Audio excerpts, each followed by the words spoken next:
Selamat sore, bersama saya Sandy Sopakua. Jumpa lagi kita pada KPA Online Tamrin, masih dengan bacaan Kisah Pengharapan bagian ke-37 yang ditulis oleh Ellen G. White. Mari sama-sama kita ikuti lanjutannya, namun sebelumnya mari sama-sama kita berdoa.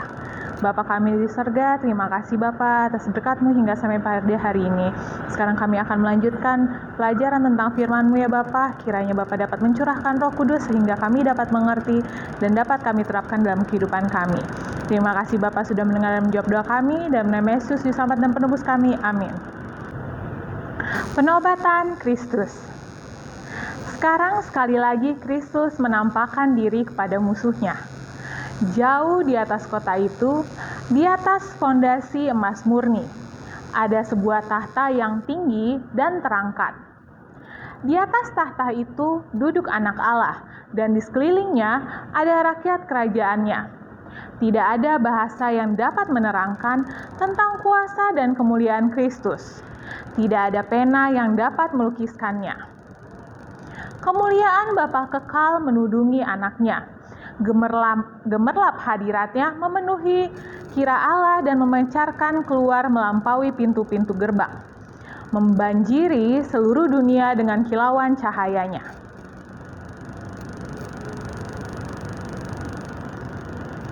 Paling dekat dengan tahta itu ada orang yang pada suatu waktu sangat giat dalam usaha setan, tetapi yang telah ditarik seperti puntung dari dalam api dan telah mengikuti juru selamat dengan penyerahan yang dalam dan sungguh-sungguh.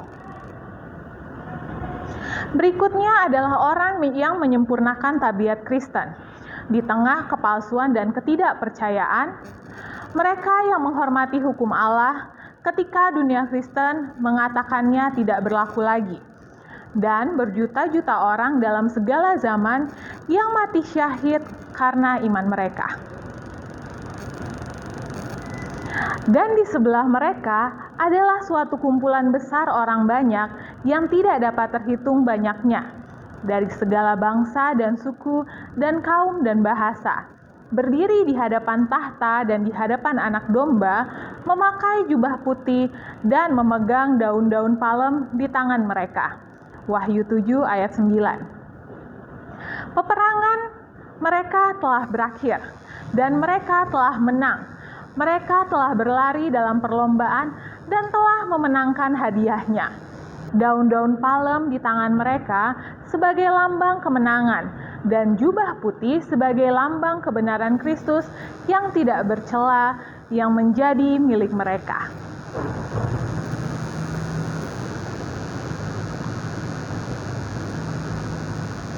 Umat tebusan menyanyikan nyanyian pujian yang bergema di seluruh lingkungan surga. Keselamatan bagi Allah kami yang duduk di atas tahta dan bagi anak domba. Wahyu 7 ayat 10. Para malaikat menyatukan suara mereka dalam puji-pujian, sementara umat tebusan menyaksikan amarah dan kebencian setan yang telah mereka lihat dan yang tidak pernah mereka lihat sebelumnya. Bahwa tidak ada kuasa selain kuasa Kristus yang dapat membuat mereka menjadi pemenang. Di dalam semua rombongan yang bercahaya itu, tidak ada seorang pun yang dapat menerima pujian bagi mereka atas keselamatan seolah-olah mereka telah menang, karena kuasa dan kebaikan mereka sendiri. Mereka tidak mempunyai kata-kata untuk diucapkan mengenai apa yang mereka telah lakukan atau derita. Tetapi beban setiap nyanyian, kunci nada, setiap pujian adalah keselamatan bagi Allah kami dan bagi anak domba. Wahyu 7 ayat 10. Di hadapan penghuni surga dan dunia yang berkumpul dilaksanakan penobatan terakhir anak Allah, dan sekarang diselubungi keagungan dan kuasa yang maha besar, Raja di atas segala raja, mengumumkan keputusan ke atas pemberontak yang melawan pemerintahannya, dan melaksanakan keadilan kepada mereka yang telah melanggar hukumnya dan menindas umatnya. Nabi Allah mengatakan, "Aku melihat suatu tahta putih yang besar dan Dia yang duduk di atasnya. Dari hadapannya lenyaplah bumi dan langit, dan tidak ditemukan lagi tempatnya. Dan aku melihat orang mati, besar dan kecil, berdiri di depan tahta itu. Lalu dibuka semua kitab, dan dibuka juga sebuah kitab lain, yaitu kitab kehidupan. Dan orang-orang mati dihakimi menurut perbuatan mereka, berdasarkan apa yang ditulis di dalam kitab-kitab itu." Wahyu 20 ayat 11 dan 12.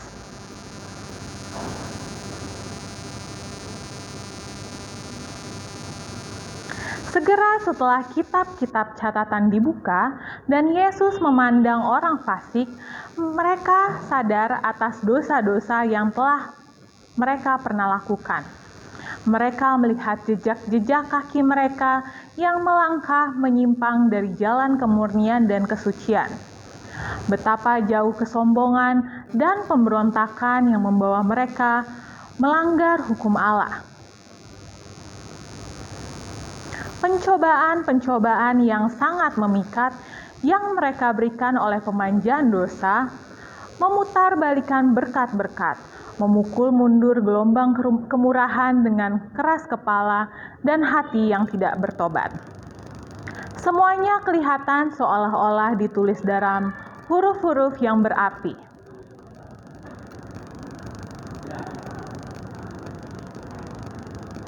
Pemandangan dalam pertentangan besar.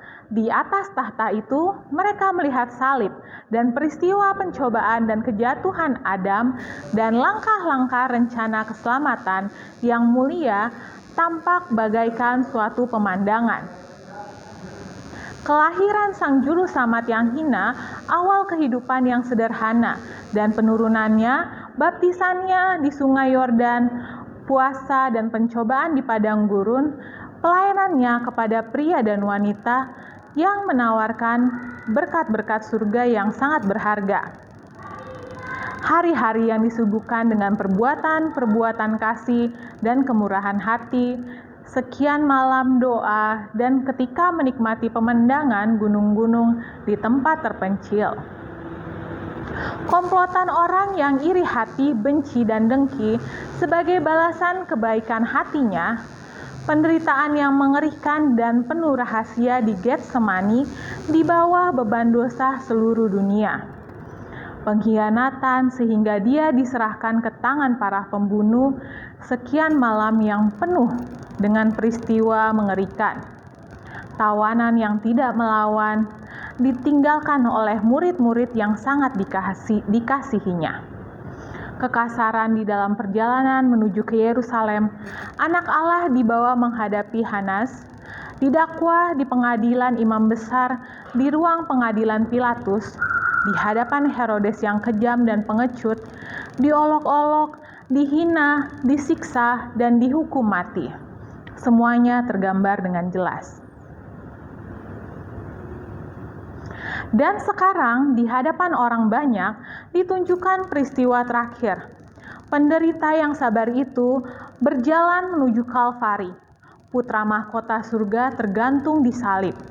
Imam-imam yang sombong dan orang banyak yang mengolok-olok penderitaannya yang sangat menyakitkan. Itu kegelapan supranatural menguasai dunia. Gunung-gunung batu terbelah, kubur-kubur terbuka, menandai saat Juru Selamat dunia menyerahkan hidupnya. Pemandangan mengerikan tampak sebagaimana adanya. Setan, para malaikat, dan para pengikutnya tidak mempunyai kuasa untuk membuang bayangan perbuatan mereka. Setiap pelaku mengingat peranan mereka masing-masing. Herodes yang membunuh anak-anak yang tidak berdosa di Bethlehem dalam usahanya untuk membinasakan Raja Israel. Herodias yang kejam yang menanggung darah Yohanes Pembaptis. Pilatus Pilatus yang lemah dan tidak berpendirian, para pengawal yang pencemooh, imam-imam dan penguasa-penguasa, dan orang banyak yang mengamuk, yang berteriak, "Biarlah darahnya ditanggungkan atas kami dan anak-anak kami." Semua mengakui betapa kejamnya mereka. Sia-sia mereka untuk bersembunyi dari pandangan wajahnya yang penuh keagungan ilahi, melebihi kemuliaan sinar matahari. Sementara umat tebusan meletakkan mahkota-mahkota mereka di kaki juru selamat dan berseru, "Dia telah mati bagiku."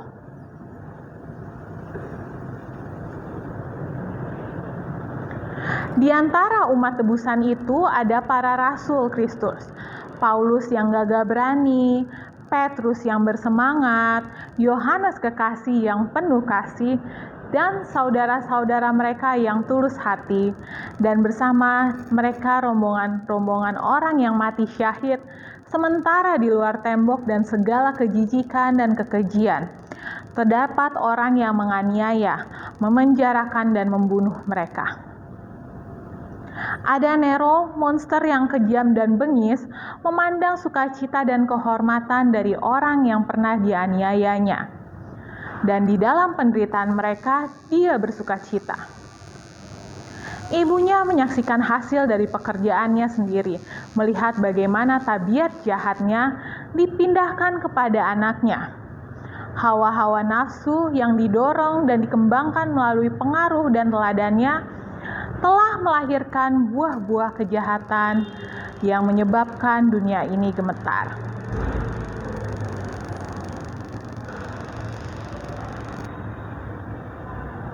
Ada para imam dan pengurus gereja yang menyatakan sebagai duta-duta Kristus, namun menggunakan alat-alat penyiksa, penjara bawah tanah, dan tiang gantungan untuk mengendalikan hati nurani umatnya. Di sana ada para uskup yang angkuh, yang meninggikan diri melebihi Allah, dan berani mengubah hukum yang maha tinggi.